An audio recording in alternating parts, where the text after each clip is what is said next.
जी हाँ साथियों, बात करते हैं रीट एग्ज़ाम को लेकर। रीट का एग्ज़ाम कब होगा और इसका नोटिफिकेशन कब जारी किया जाएगा? सभी बीएड और बीएसटीसीधारी अभ्यर्थी जो योग्यधारी अभ्यर्थी हैं वो काफ़ी समय से इसी का इंतज़ार कर रहे हैं कि राजस्थान में रीट का आयोजन कब होगा।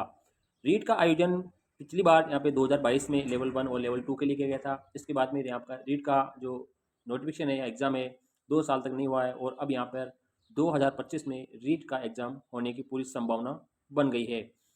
इसी के साथ ही अभ्यर्थियों में एक खुशी की लहर भी आ चुकी है क्योंकि यहाँ पर एग्ज़ाम डेट और नोटिफिकेशन दोनों यहाँ पे जारी हो चुके हैं। इससे अभ्यर्थियों में यहाँ पे खुशी की लहर है और अच्छी तैयारी में वो लग चुके हैं। अगर आप भी बीएसटीसी और बीएड सेकेंड ईयर में हैं तो आप इसकी तैयारी कर सकते हैं क्योंकि आप इसमें एलिजिबल रहने वाले हैं। नवंबर के दूसरे सप्ताह में इसका विज्ञापन जारी कर दिया जाएगा। ये विज्ञापन है वो माध्यमिक शिक्षा बोर्ड के द्वारा जारी किया जाएगा। साथ ही यहाँ पर एग्ज़ाम है वो जनवरी के दूसरे पखवाड़े में होने वाला है। अब यहाँ पर रीट का जो एग्ज़ाम है वो जनवरी के दूसरे पखवाड़े में होने की पूरी संभावना है और विज्ञापन आपका नवंबर के दूसरे सप्ताह में आने वाला है। अब रीट को लेकर हम बात करते हैं कि ये रीट कितने लेवल के लिए होती है। तो ये रीट जो एग्ज़ाम है हम यहाँ पे आपको वीडियो के माध्यम से बताने जा रहे हैं कि रीट का जो ये एग्ज़ाम है ये 2 लेवल के लिए होता है। एक लेवल 1 के लिए और एक लेवल 2 के लिए।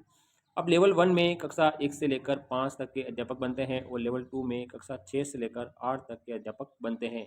ये दोनों ही अध्यापक हैं वो थर्ड ग्रेड अध्यापक कहलाते हैं, यानी थर्ड ग्रेड की वैकेंसी होती है। अब यहाँ पर जो L1 में जो टीचर होता है उसकी जो योग्यता है वो BSTC होती है या डीएलएड वर्तमान में इसी नाम से पुकारा जाता है। अगर आपके BSTC कंप्लीट है तो भी आप इसके लिए पात्र हैं और आप अगर सेकेंड ईयर में अध्ययनरत है तो भी आप इसलिए एलिजिबल है। साथ ही या लेवल 2 के लिए 6 से 8 के लिए जो अध्यापक होता है उसकी जो योग्यता है वो आपके बीएड होना चाहिए।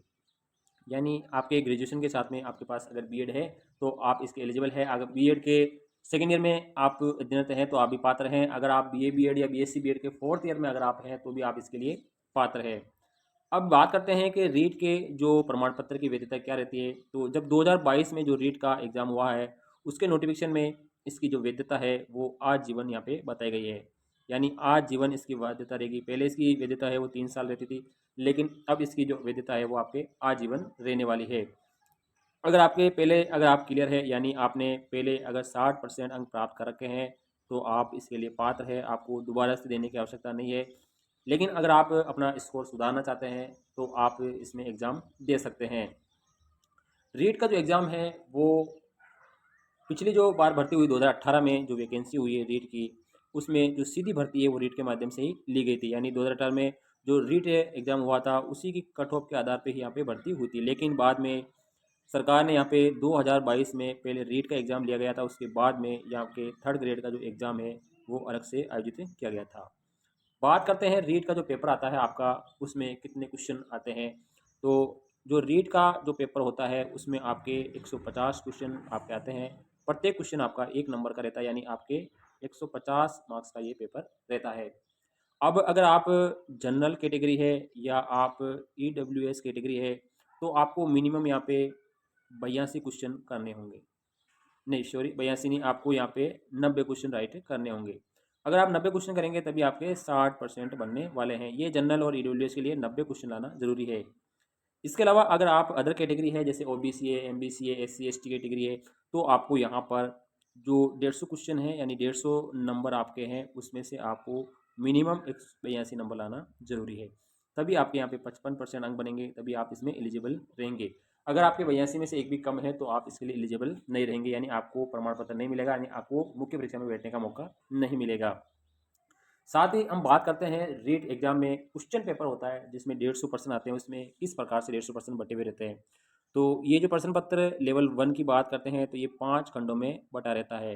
तो ये आपके 5 खंड जैसे रहेंगे, इस 5 खंडों में ये पेपर आपका बटा रहता है।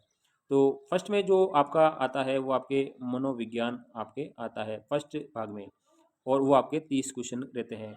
सेकंड भाग में आपको एक लैंग्वेज चुनना होता है, जो लैंग्वेज आपके 6 लैंग्वेज होती है जैसे हिंदी, संस्कृत, इंग्लिश, उर्दू, पंजाबी, सिंधी, गुजराती। उसमें से आपको एक लैंग्वेज लेनी है, और जैसे आपने फर्स्ट में हिंदी आपने ले लिया तो उसके आपको 30 क्वेश्चन देखने को मिलेंगे। उसके बाद में थर्ड भाग में भी आपको एक लैंग्वेज चुनना है, वही आपके 6 लैंग्वेज है उसमें से एक लैंग्वेज चुनना है।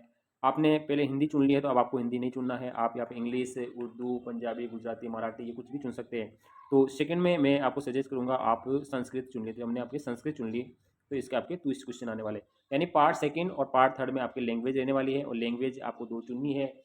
इन 7 लैंग्वेज में से आपको कोई भी 2 लैंग्वेज चुननी है। अगर आप फर्स्ट सेकंड में जैसे कोई लैंग्वेज चुन रहे हो, तो आप थर्ड में नहीं चुन सकते उसको, सेम लैंग्वेज आपको नहीं चुनना है। फोर्थ भाग में अगर आप लेवल 1 के हैं, तो आपको यहाँ पे फोर्थ भाग में जो आने वाला है वो आपके 30 क्वेश्चन पर्यावरण के रहने वाले हैं, 30 क्वेश्चन इन्वायरमेंट के रहने वाले हैं, और पांचवें भाग में आपके 30 क्वेश्चन हैं वो गणित के रहने वाले हैं। तो इस प्रकार से आपके ये कुल मिला के 150 नंबर रहते हैं और 150 क्वेश्चन रहते हैं। ये क्राइटेरिया आपके सेकंड लेवल के लिए भी रहता है। अगर आप AL2 के टीचर हैं तो वही आपके 150 नंबर रहने वाले हैं।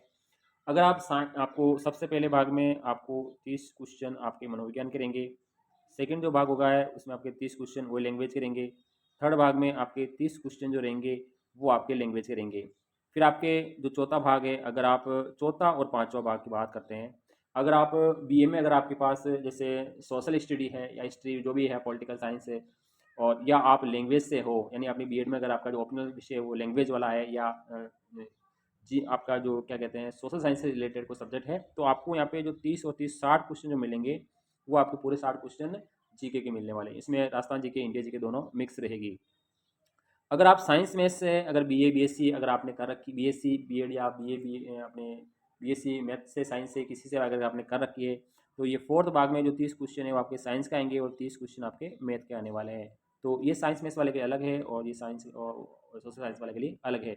तो इस प्रकार से ये आपका क्राइटेरिया रहने वाला है। तो ये सभी बेरोजगार साथियों के लिए खुशखबरी है, आपका जो रीट का विज्ञापन है वो जल्द ही जनवरी में आयोजन किया जाएगा, और विज्ञापन आपका नवंबर में दूसरे सप्ताह में जारी होने की पूरी संभावना है। हम बात करते हैं इसकी जो संभावित परीक्षा है वो जनवरी में 15 से लेकर 30 जनवरी के बीच में आपकी हो सकती है। इसका रीट के जरिए लगभग यहाँ पे 1.5 लाख शिक्षकों की भर्ती की जाएगी। तो वर्तमान में पदों का कोई ब्यौरा नहीं है, क्योंकि शिक्षा विभाग में थर्ड ग्रेड की DPC भी नहीं हुई है, इस वजह से आज पदों का भी कोई फिक्स नहीं कितने पद आएंगे, लेकिन लगभग हम मानते हैं कि 31,000 पदों पर ये रीट होने वाली है। यहाँ पर रीट के लिए आधिकारिक सूचना है वो नवंबर के दूसरे सप्ताह में जारी कर दी जाएगी, ऑफिशियल नोटिफिकेशन के द्वारा RBSE अपनी पोस्ट में जारी करेगा। अब यहाँ पर एक बदलाव देखने को मिलेंगे, रीट लेवल और लेवल 2 के जो पात्रता परीक्षा जनवरी में होगी उसका जो आयोजन है वो माध्यमिक शिक्षा बोर्ड कराएगा। इस बार आपको 5 ऑप्शन देखने को मिलेंगे, लेकिन इसमें कोई मैनुअल मार्किंग का प्रावधान तो है नहीं है, और यहाँ पर जो 5 ऑप्शन है वो आपको ऐसे चुनना है अगर आप किसी पर्सन को अटेंड नहीं करना चाहते हैं। लेवल 1 और लेवल 2 के लिए जो योग्यता की बात करते हैं, तो आपके पास अगर आप लेवल 1 के लिए कर रहे हैं तो 50% अंकों के साथ आपके पास 12वीं होनी चाहिए, साथ ही आपके पास डिप्लोमा होना चाहिए 2 साल का। अगर लेवल 2 के लिए आप मान्यता प्राप्त से आपके पास स्नातक की डिग्री यानी ग्रेजुएशन होना चाहिए, या 4 वर्षीय कोर्स जो भी है वो आपके पास होना चाहिए, साथ ही आपके पास एक BEड वाला कोर्स भी होना चाहिए जो 2 वर्षीय कोर्स होता है। इसके साथ ही अगर आपको इस बार 5 विकल्प आपको देखने को मिलेंगे ओमर शीट के अंदर, 4 विकल्प आपको भरने हैं उत्तर के लिए होंगे, 5वां विकल्प आप किसी पर्सन को नहीं करना चाहते तो चुनना होगा, और अगर आप 5वां विकल्प नहीं भरते हैं तो आपका नेगेटिव मार्किंग होगी, यानी आपको अंक काटा जाएगा। इसका आप विशेष ध्यान रखें, आपको कोई भी ऑप्शन खाली नहीं रखना है, सभी ऑप्शन को आपको फिल करके आना है।